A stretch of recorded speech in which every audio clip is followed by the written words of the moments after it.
Hey there, everybody. Scotty here. Welcome to my recently completed Carl Tatz inspired studio. Now, full disclosure right up front, I've never met Carl, never talked to him, um, never been in one of his rooms. But I don't know about you, but I find myself, or I have found myself at this point, frustrated with my monitoring, knowing it could be better. Um, it probably was pretty good. Probably better than most. But I always felt like, there's probably something better I can do. And so when I watched this recent interview, I guess I was in the place where I actually paid attention because I had seen interviews with him before. And so I just started writing down everything that he said. And I found every interview I could find with him, podcasts and things that he had done. And he started to repeat the same things over and over again. He would say, hey, this is really important. You need to do this. And so it actually became pretty clear to me the things that I would have to address if I wanted to do that. And then I just sat in my space and looked around and I thought, how am I going to do this? And then it just kind of came to me. And I think I figured it out for this space the best I could. And I'm not going to kid you. It was a lot of work. There was a lot of attention to detail and a lot of time, and it wasn't free. It does cost money to do this. And this is my situation, the room I'm in. Every room's going to be different. Every person's going to be different. So what I'm hoping for with this video is just to show you what I did. And maybe you can get an idea what it will take to do something like this, and see if it's even possible for you to do it. All I can tell you is that having gone through it, it's definitely the best monitoring situation I've ever had, the best low end I've ever had. It really worked out great. Very excited about it. Everyone that's been in here has been extremely impressed. And I just know that I'm going to get to where I want to go, mixing and tracking and all that stuff a lot faster in this situation over what I had before. So that's the purpose of this video. I'm certainly happy to help anybody out any way I can. If you want to ask me a question, happy to answer them as much as I know. And so hopefully you can watch this and get an idea of what it's going to take. And it's not short. I like to talk. I kind of ramble sometimes, and repeat myself, but I am pretty detailed about what I did, and there's no doubt in what I did when you're done watching it. So hope you enjoy it. Let me know what you think. And here we go with day one of the construction of my Carl Tatz inspired home studio. All right, this is the bedroom in my house. That's going to be the mixing control room, kind of everything room. As you can kind of see, it's not ideal already because of that, but we'll talk about that in a second. But kind of your typical room, a little less than normal height on the ceiling. It's pretty narrow, but it's like, your typical bedroom with a closet and a couple windows and the whole 9 yards. But one of the things Carl talks about is symmetry. Well, first he says you need a rectangular room and then you need symmetry. And this room really doesn't have symmetry, but we're going to see if I can fix that or at least make it better. So when I started all this out, there's already tape on the floor, but the first thing I did is I followed what Carl said, and I went to his site and I got this example that he did. I wasn't successful getting the software to generate this to work, so I just went to this one-on-one technical products. I searched that, and I did find the software deal to. It's not really software, but anyway, to do that, I'll put a link down in the description so you can find that. But this was his ideal room, and why I say ideal is so.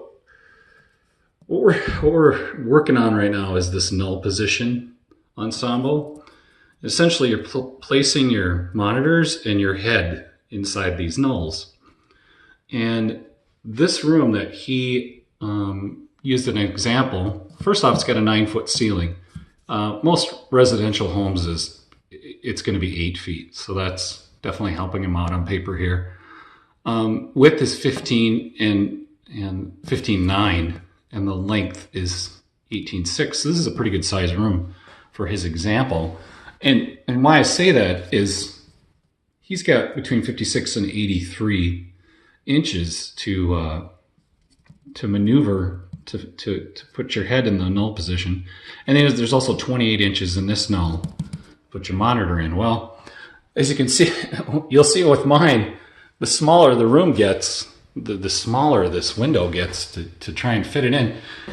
And so what this all comes down to is this null positioning ensemble that he's got. So here's your 67.5 inch tweeter to tweeter, equilateral triangle. Then your listening position is inside there, inside the triangle. And then that's the other big thing you got to watch. If you're going to do 67.5, from here to here, the center line of your ears to the tweeter is 4 feet, so 48 inches. So these are kind of the numbers, if you want to make this work, that have to fit into yours. And so here's my room that I'm working with right now. So it's 94 inches tall, so it's not quite 8 feet tall. My width is only 101 inches, and my length is 180, so it's not a very big room.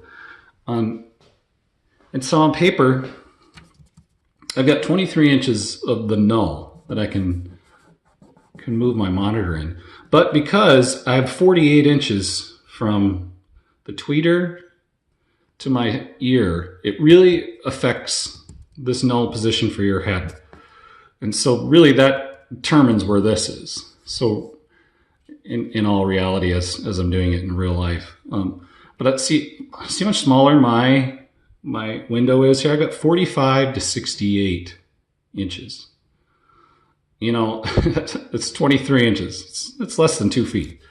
So there's not much room. And I'll show you this on the floor in a second. But so I just came up with 64 essentially by moving this around because I couldn't get my monitors much closer than 16 inches. And I'll show you that in a second too. But so here's what I did. I did tape on the floor to see how this works out. So I just found my center, 16 out, center of the room. Then I measured out my 67.5, and then I made my equilateral triangle. And then the tape on the floor is the red tape's 45 inches and the green is 68 inches.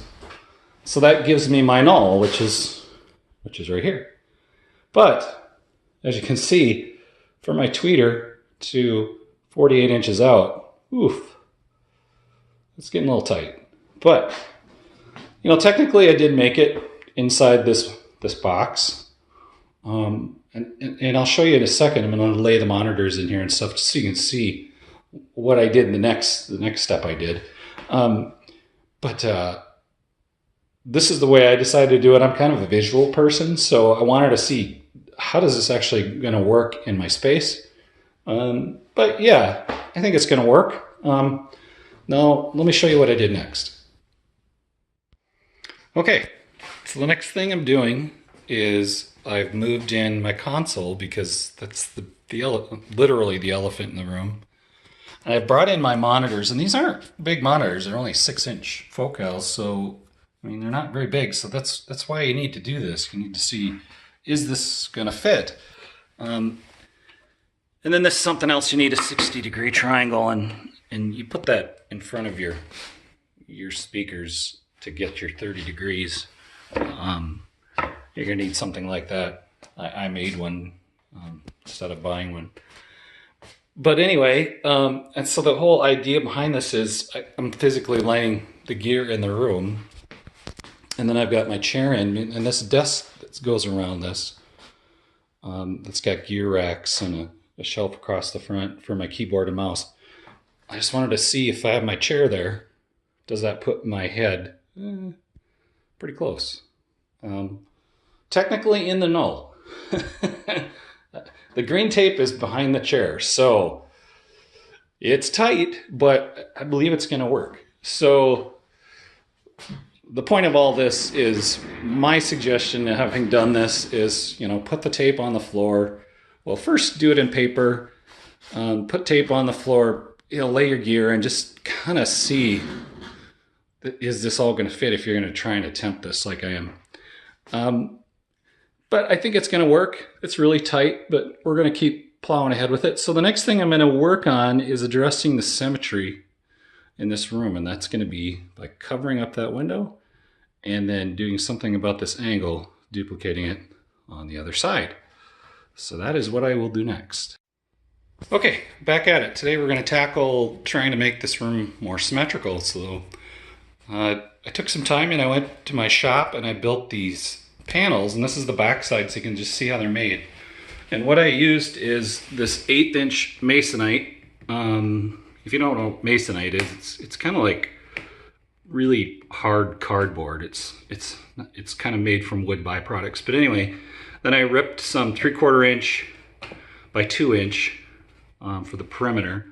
And so what's going to happen is when I tip this up, this lines up perfectly to the top of the window there. And then that one is going to sit right on top of this cleat that I put on.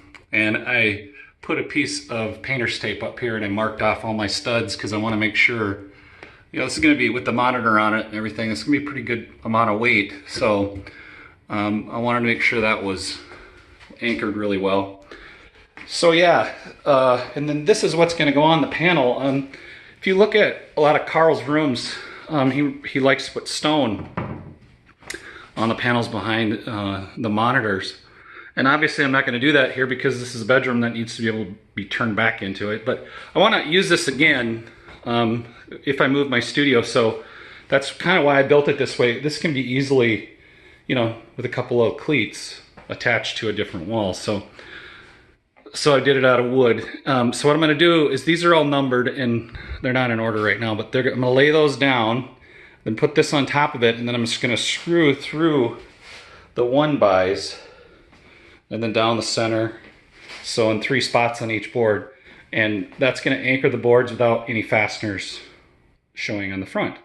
So, and then obviously I notched out for the receptacle there so I can access that. And then this gives me a cavity behind. When I put my monitor up, I'll drill a hole in this, and this will be able to accept the cord for my TV and then the cable,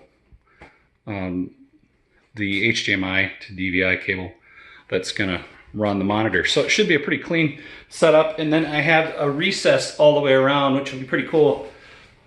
I'll show you what I'm gonna do with that in a little bit, but I just wanted you to see how this went before I tip it up. And I'm gonna test fit it, and then I'm gonna lay all these out, and then I'm gonna attach them, tip it up, and then I'm gonna send the screws in from the top to anchor it. We'll see how it goes. All right, I thought I should probably show you this. So the panel fits perfectly. There's 14¼ inches on each side. My cutout fits. So I've got these all laid out. They're all numbered with arrows. The first piece on the bottom I attached with the screws on the front. And then I just painted.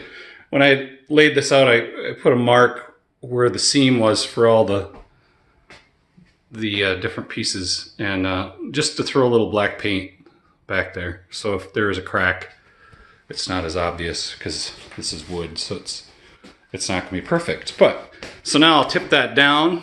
I'll make sure everything's straight.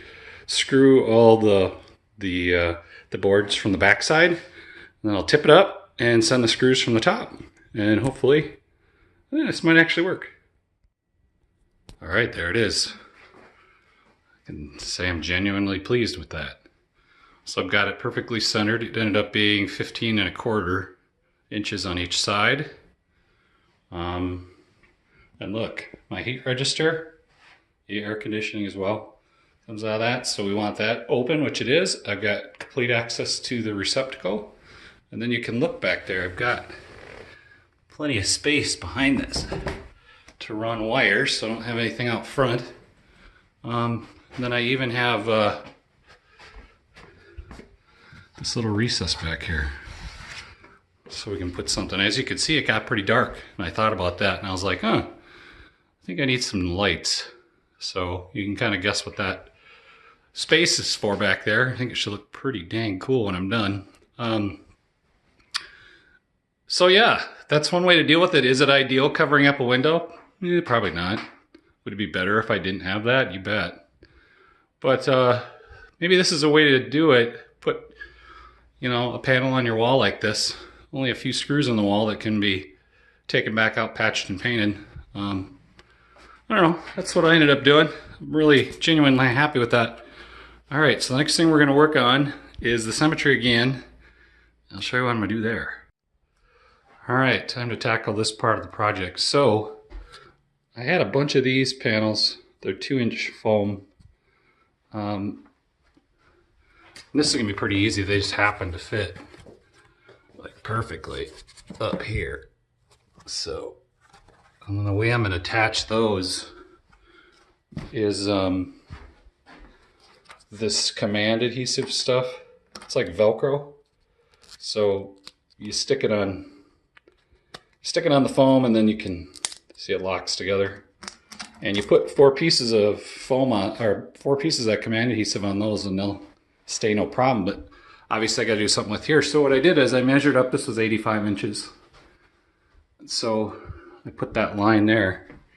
When I was over in my shop, I took some of this 1/8-inch masonite, and then I ripped these little angle pieces and glued and nailed them.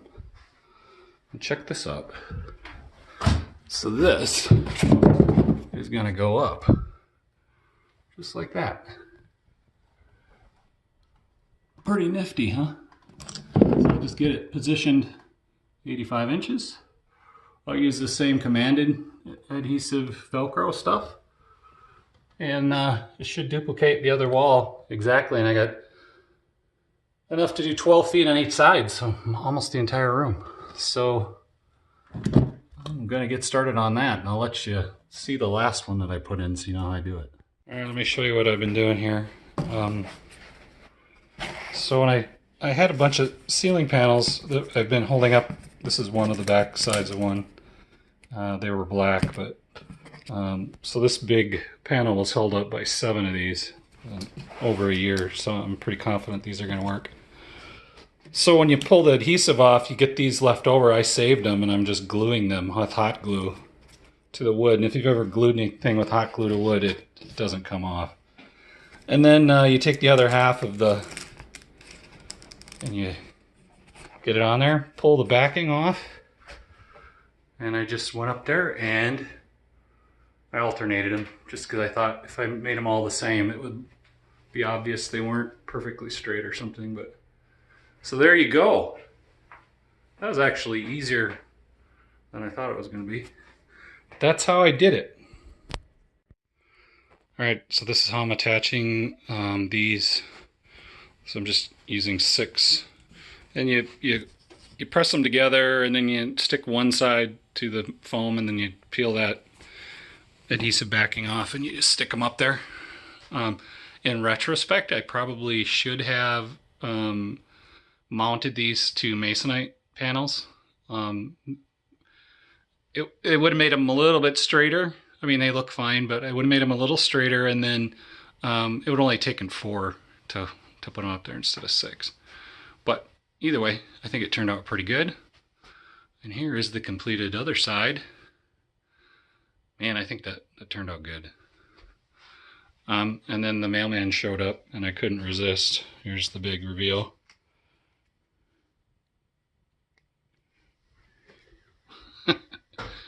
I alluded to it before, but I just drilled a hole in the side down there, shoved the cable through. It's powered by a little power supply. And yeah, I think that looks pretty cool. You can change colors and all that stuff. I'm kind of digging on the blue. It's actually white, so it's just making it look blue. But so I've got the speaker back in here, and this can show you why I was so focused on my layout. I mean, that's that's as close back in there as I can get. And it's going to work. So what I've got is some Orlex bass traps. And I've got short and long, so I'm going to just alternate them, I think. If you remember, there's an outlet back there that I desperately need. So I think what I'm going to do is make a little stand that raises those up so I have access to the outlet. And then I've got another stack here for the other side. So it'll be the Orlex on each side. And then above, I've just got the solid foam. And those will stick up like this. There's room for 3 across the front. So those will be up there. And then this is what I had on my ceiling previously, and they're 2 foot by 4 foot, 2-inch foam. So I have 4 of those panels. So 2 will go up here at the first reflection. 2 more will go back here. And then I wait for the UPS man to show up with some Owens Corning 703. I have 6 2 foot by 4 foot, 2-inch thick. And I'm just going to wrap those in fabric and black fabric, speaker fabric. And so there'll be one here at the first reflection. There'll be one there, and then along the sides, I'm going to flash a picture up of some of Carl's rooms so you can see. He always has these reflectors, diffuser, well, he calls them a diffuser slash absorber. So I'm going to make 3 that are going to go along this wall, and obviously 3 that are going along this wall. So that's kind of the next thing on my agenda, is I got to build the rest of those acoustic treatments, and then I've got to get some more 3M stuff and stick those up and do my ceiling panels and build stands for the corners. So the next time I will pick up is when all the acoustic treatment is built and probably installed. So just a quick shot of how I put the bass traps on a stand here. It's just a piece of wood with some dowels and some rubber feet. And they just go in the corner and they're kind of held in there by physics. Pretty simple. And then we just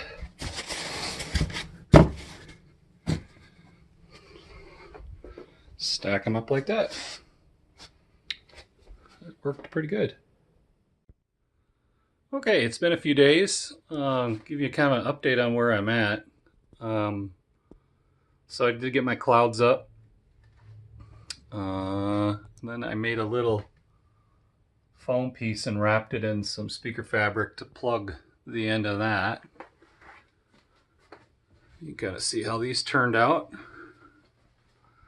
Then I've got the corner pieces up there. I think those look good. And then I did mount got the TV mounted up. So it's funny because it was the fact that I had that sitting down in my basement not being used.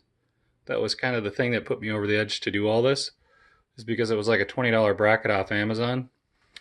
And then I needed the cable, which I've got sticking out there, a DVI to HDMI cable. But yeah, I got that mounted up. Oh, I got my stands in. Those are Rockville stands. They're 36-inch tall. They're like $85 a pair. So we got those. And then over here is where I've been doing quite a bit of work.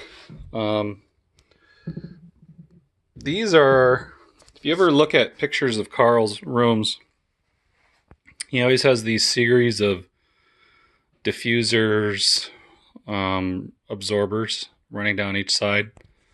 And there's several of them in a row. So that's what this is. Pretty simple woodworking. It's just some 1x ripped down to 2-inch, and 1x, I mean it's 1 inch thick, which is in actuality 3/4 of an inch. And they're just held in there. I did put a little strap across the middle to hold it.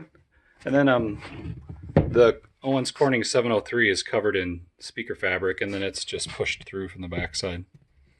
And then I did the rest. There's 4 panels, so there's 6 of these, and then there's 4 of those. So that's I got 6 of them, 2 foot by 4 foot, 2-inch thick Owens Corning 703, and it was $100 with shipping for the box of 6. So give you an idea what that cost. These are pretty simple to make. The first thing I did was I stacked them up, and then I just took some paint that I had laying around and I painted all the way around the edges of them. And the reason for that, it gives you this crisp line. You know, when you put the fabric on it, a lot of times you'll see people that do this, and this is all like rolled over and lumpy looking. So that's why I did that. And then there's lots of videos online how to do this, but I just wanted to show you. So what these are in the construction business, they're called a mending plate, and they're a piece of metal with some spikes in it, and they're used to join pieces of lumber together. But what I'm using them for is a way to attach these to the wall. So these are just pressed in, but I did put some 2-part epoxy to really make sure they don't, and they're not coming out without tearing apart the board. But I just put them 4 inches down and then 4 inches to the center in. So I've got some little hooks that I'll show you here in a little while when I go to hang those.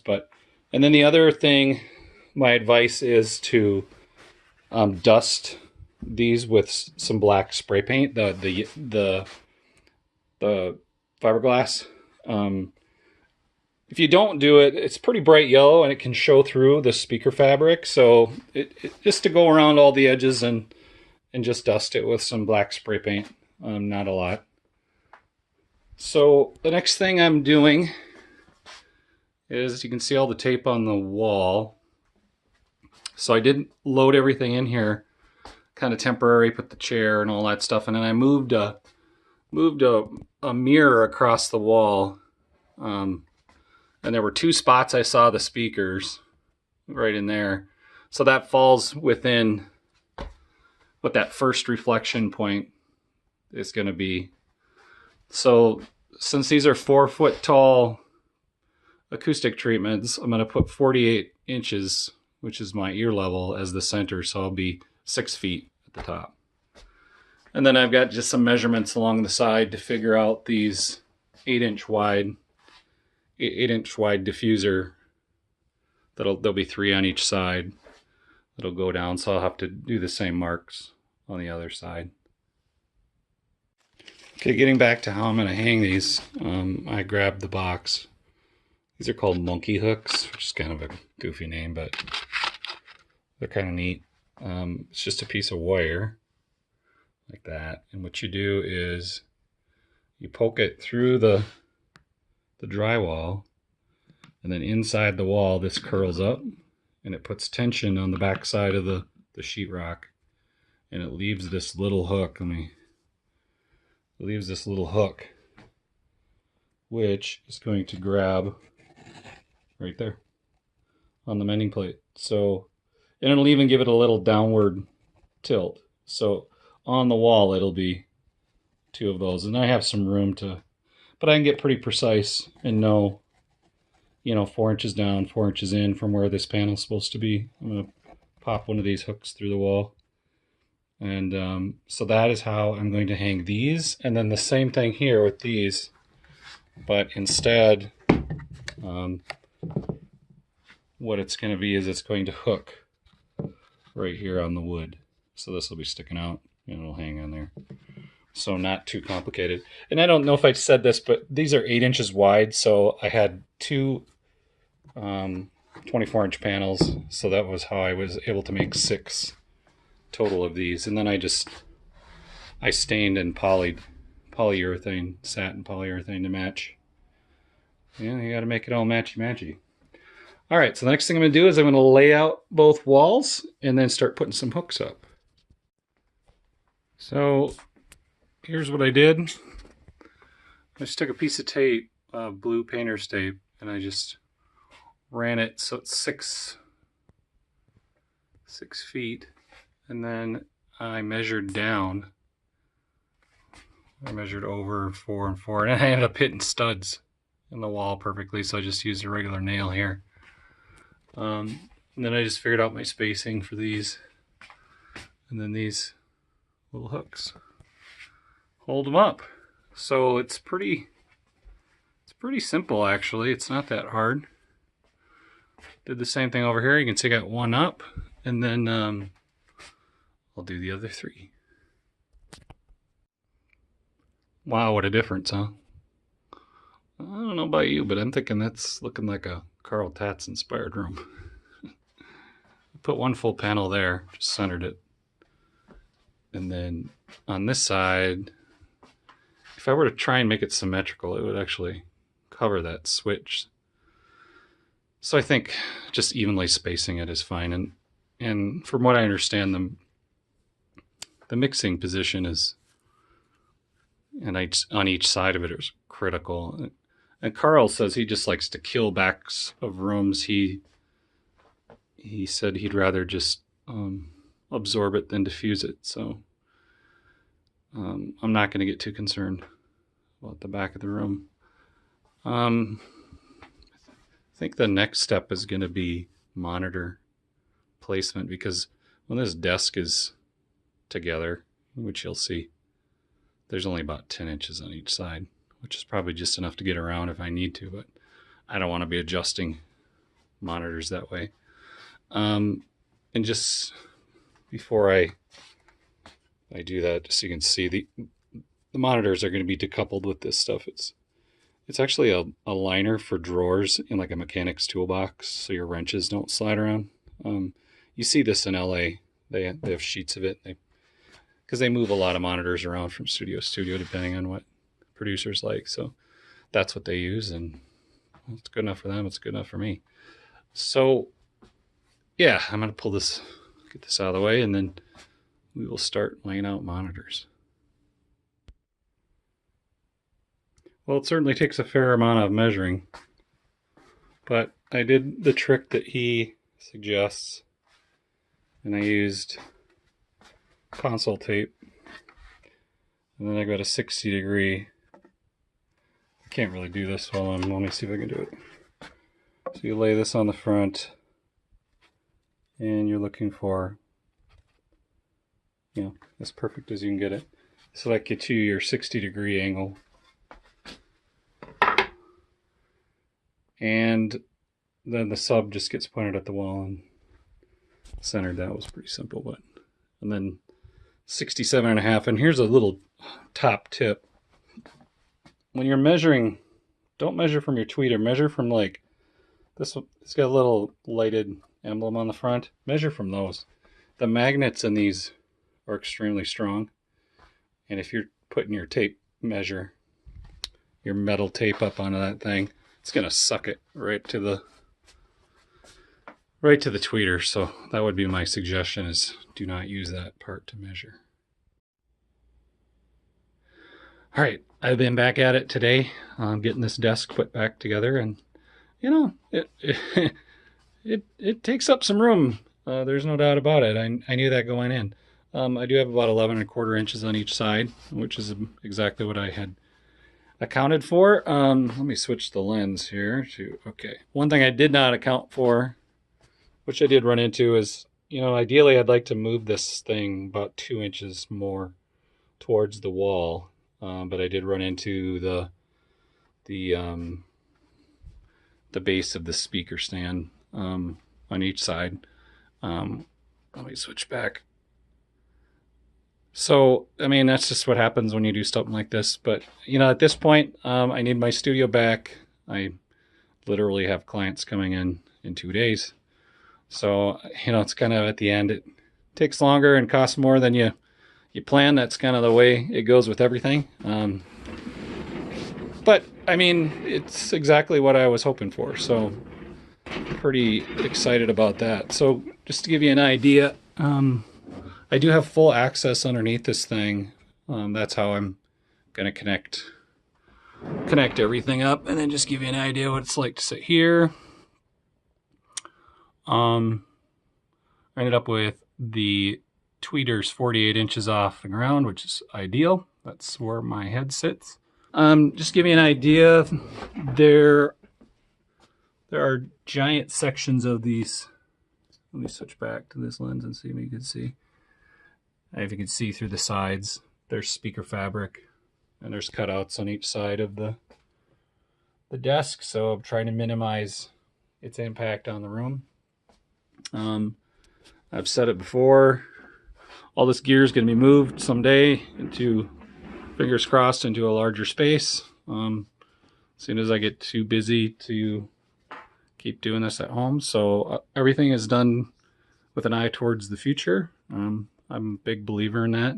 So can't mess around much more. I got to get some gear loaded in here. I'm going to do that. And the next time I record something, you should see all the gear in, and maybe it might even be working if we're lucky. All right, it's been a few days. Time for the big reveal. And there it is.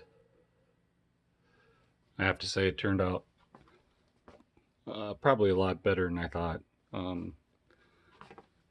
Definitely took longer and cost a few more bucks than I was planning, but so the cool thing is I was able to fit a small couch in here, which I couldn't before because this desk used to sit along this wall and it came out to right out by the window there. So part of the changes I made was so I could get again a seat here for tracking guitars, and then I've got some room for some other people to be in here at the same time. So we could see all the acoustical treatment. One view I don't think I've shown is when you walk in the door. This is a great spot to just stick a microphone up and have somebody do scratch vocals, or if they don't like being in my live room for doing vocals, I put them in there.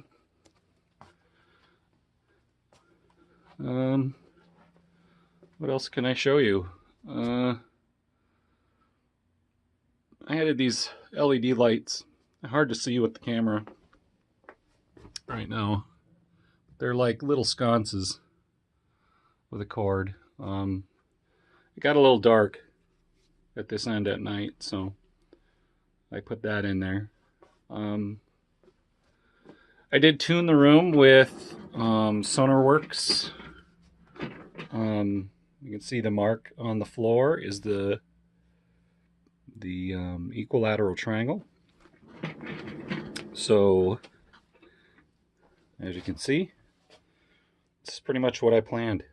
My head ended up in the right spot. So I have to say, the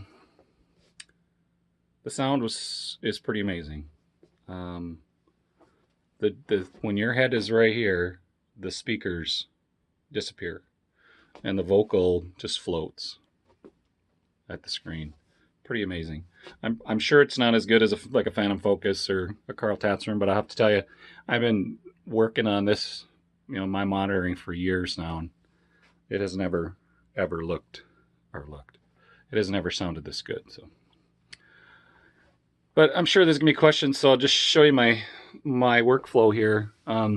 So I've got an XLR patch bay down there, and I have a snake that goes to my live room or anything that I am running, and then I have a hearback monitor system, and then I have this plate that'll run all the Cat 5e jacks out the front, power supply for the console, 11 rack, which with the Fender floor, though, that's what this laptop is for, is the interface to get guitar tones there. A couple of warm WA-73s. One of my favorite inexpensive mic pre's is the TPS-2 by Art. If you don't know anything about those, you really should look into that. One of my favorite vintagey sounding Preamps is this Behringer Ultra Grain. It's got some tube mods. This is upgraded tubes as well. And then one of the guys in the academy turned me on to this, the Alctron 1073s in a 500 series, which for the price, they're absolutely amazing. There's room more here for 4 Cappy API 500 series that I will be adding. And of course, the TAC Scorpion Art Pro VLA 2. If you've been to LA, you see these for a reason. There's a pair of these. They have had tube upgrades. DBX 160, pair of distressors. So everything is normalized from the TAC into this patch bay. And then those go down into those bottom 2 converters. And then everything else comes up into these patch bays. And then the distressors are here. And then my 11 rack and fender floor come up in here. So it's super clean. I can route anything I want. I'm using the Behringer monitor, and it's got the Shelly Akis 3 marks. If you don't know about that, you should look into that. And the RME Fireface UFX. And then a pair of 8-channel converters. So, and then a PC with Pro Tools 11. Hopefully you've got everything you ever wanted to know. Hopefully this helped somebody out. If you wanted to do this, I highly recommend it. I have nothing but positive comments from the people who have been in here. It sounds fantastic. So there you go. That's the end of the project, and I hope you enjoyed it.